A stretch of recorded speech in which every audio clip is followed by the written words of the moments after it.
We figured it out. Micro adventures yank our family out of the dopamine hole. I knew something was wrong when real life was boring to my kids. The glassy eyes, the constant, can I watch? The boredom. Honestly, I caught myself doing it too. Why do I keep looking at my phone again as if something exciting should happen? Well, my family was caught in an empty dopamine loop, just trying to get hits off of the same things that never satisfy. And these small micro adventures completely changed the atmosphere of my home. Most parents, like me, have the wrong idea about dopamine. And if you miss this, then real life will always be boring to your kid. We've moved away from the constant craving to the wonder of the real world. Yeah, sometimes that real world wonder means getting in the mud or letting your child be away from you or even snake bites. But we'll get to that. Now, if I told you the first step in breaking this dopamine problem involved manual labor and looked like a 1920s work camp, you'd probably shut the video off. But hear me out. You may think this is cruel and unusual punishment, but my kids have done it several times. Pit digging. They dig for hours. They wake up the next morning and they're sore. And they go right back out there and do it again. Why? Because they know they can level up, or in this case, level down. That's the gift of dopamine. They anticipate the pleasure reward. Dopamine is awesome. It's the craving for what's next. And yes, some poor soul may break their leg one day, but think of the good that that pit digging did for my kids and their friends. They grew stronger and they grew satisfied through hard work. It wasn't an empty promise. They really accomplished something. That's not a dopamine spiral. That's training their brains that hard work will yield pleasure.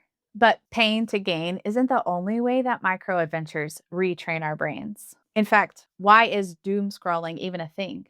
The next video may be a great one. It's the anticipation of a surprise. Hiking actually delivers on that promise. You should see how excited my kids get when they find honeysuckle or wood sorrel. Their brains are trained to anticipate that just around the corner, there may be something delicious or beautiful. And once we were hiking and we even came upon a wild blueberry patch. We were stuffing our faces with these blueberries, and eventually we just poured out our water bottles and filled up our water bottles with blueberries. Dopamine pushing us to anticipate something good is awesome, but some hikes are boring. Our biggest hike to date was up House Mountain. It has 2,000 feet up. It's like a 4-mile hike, and it was so boring. I saw nothing. I saw hardly any wildlife. And so quickly as I'm hiking up the mountain, my thighs were on fire. And I was thinking, why do I even work out? And when we got to the top, the view wasn't even that great. But you know what? We loved it. Why? Because we leveled up our hiking. We knew we were leveling up. And so we got that hit of dopamine, the craving to achieve and go further. And we were satisfied because we did something hard. And now we want to go on a taller one. Isn't that weird? Micro adventures taught us that leveling up is hard work, but it's so pleasurable afterwards, which is the exact opposite of what my phone teaches me. Honestly, this is not just some parenting hack that I stumbled upon. This is actually how we were created. And the scripture backs it up because Jesus, for the joy that was set before him, endured the cross. Now, my aversion to discomfort is the most basic thing that keeps me hooked on cheap dopamine. But here's the hard part. As a parent, I just want my kids to be safe. I've had to learn that that's actually very dangerous. I remember this so vividly. My daughter was like less than 3 and she was running with a stick downhill. And I didn't really like that. But I started to question my thinking. What's the worst thing that could happen? Well, she could poke out her eye. That's pretty bad. But what's the probability that it will happen? It's not likely. And so I let her run with the stick. That's not easy as a mom. I generally wouldn't classify the mall as a place for a micro adventure, but when my kids were little, the escalator was a disaster for me. I would panic when I was trying to use the escalator with my little toddler. So I have one hand and my husband has her other hand and they're going, but I am still on the side, like where the escalator is not moving. And so my daughter's just getting like stretched, like some torture. And I was actually making something that was pretty safe, dangerous because I was so scared. My husband says I was like the opposite of Joseph. What I intended for good actually turned out evil. Here's the scary truth. If I keep them from the escalators, how will they ever grow to face giants? Because how did David know that he could kill Goliath? He said, "Your servant used to keep sheep for his father, and when there came a lion or a bear and took a lamb from the flock, I went after him and struck him and delivered it out of his mouth. And if he arose against me, I caught him by the beard and struck him and killed him. Your servant has struck down both lions and bears. And this uncircumcised Philistine shall be like one of them, for he has defied the armies of the living God. The Lord who delivered me from the paw of the lion and from the paw of the bear will deliver me from the hand of this Philistine." Challenges let my kids strengthen their faith. And honestly, that spiritual strength doesn't just come from adventures. It starts at home, in our living room. If you feel like you're struggling to read the Bible with your children, the 20 minutes we spend with our kids every night, reading God's word with them and asking questions and talking about it is truly what has formed my children. And then they can go out and be tested by these challenges. We're so passionate about this that we made a free webinar for you. If you are struggling to develop this habit with your family, then you can get our free webinar on how to read the Bible effectively with your children and have a Christ-centered family with those 20 minutes a day. The faith that we cultivate in our living room is tested and firmed up in these micro adventures. Just last week, we drove down to this small lake near our house to take some pictures. And my middle daughter, Jubilee, brought her scooter so that she could ride her scoot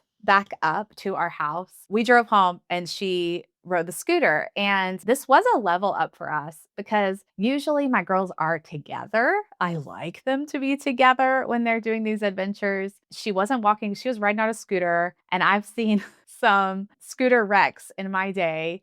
And we have some really big hills heading back up to our house. But we got home, she arrived a little later, and it was great. I was really proud of her. I've really seen in her how she wants to do the hard thing because she knows how pleasurable it is. So her brain is really being trained away from cheap dopamine. She trained her brain that true satisfaction comes from surviving adventure. Adventure is more important than safety. But even if you can get past the discomfort and the danger, there's still one more villain that keeps us from the micro adventures, and it is the dirt.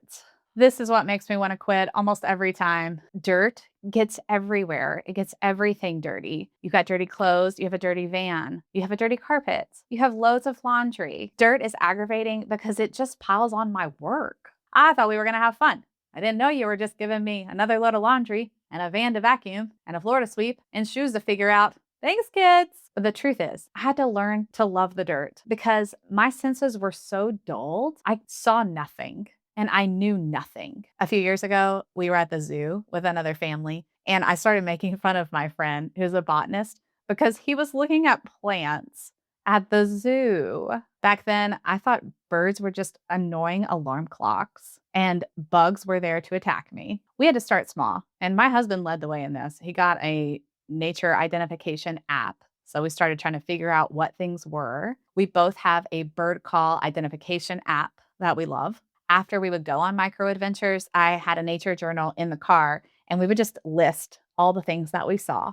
We started stargazing and learning the constellations and bringing my kids out and laying in the dark, trying to figure out the beauty of the sky is incredible. My oldest daughter, Esther, and I get super excited whenever we see a constellation that we have never seen before. That's better than sleep. It's strange, but nature is boring on the surface, but on close observation, it is deeply satisfying. That's what I have to lean into when I let my kids play in the rain. It's like, get over it, honey. They're not going to stay clean. They're going to build a dam. There's real satisfaction in mud. Now, we even push them in that direction because we buy them mud boots and we buy them nets. We got to help them get dirtier and dirtier, right? There's this local park that's really close to us, and it's on the Tennessee River, but there's this cove. And when the water is down in the summertime, Like this cove is actually just a big mud flat, and my kids love it. They actually find lots of shells there. This is one of our favorite things to find. We had this idea where we could walk here to the cove, let the kids meet us over here on the river. And the problem is, or the adventure is, that this part is not actually the park. It's a water treatment facility. So James and I drop the kids off here and we go to the rendezvous spot. And they're in their mud boots. They're hiking along the shore, which we have never done together. And we're sitting there waiting, making small talk, starting to look around and try to look around the bend. And it gets really uncomfortable when you start thinking, how long do we wait? And how long till we send out a search party? So they never came. They never arrived. And we just backtracked. I wound up being able to walk over here, finding a path to walk over here. This was much further than we expected. The water was higher than we expected. And we all made it back together. And I got this picture of my older two who were already strategizing for how they could actually accomplish this. My youngest wouldn't even get in the picture, which is not normal for her, because she was busy saying, I am never doing that again. That was terrible. So you win some and you lose some, right? But I want to have the attitude of Jonathan in the Bible. Jonathan said to the young man who carried his armor, come, let us go over to the garrison of these circumcised. It may be that the Lord will work for us. For nothing can hinder the Lord from saving by many or by few. That may be the willingness to step into the unknown is the heartbeat of every micro adventure. But let's be honest, it's easy to feel brave when you read about Jonathan. It's harder when you're standing in the woods and the thing that you were afraid would happen does happen. I actually spotted this snake, and I'm so proud because I usually see nothing. But I was staring at this tree and the leaves, trying to determine what species it was. I have come a long way. So I see this snake, call the family, of course, urgently. And James, my husband, he knows if snakes are venomous or not. And he held the snake. So he is holding the snake to see, you can kind of see the temperament, what kind of mood the snake is in, right? Before we hand it off to the children. James is holding it. It's so cute. It's little.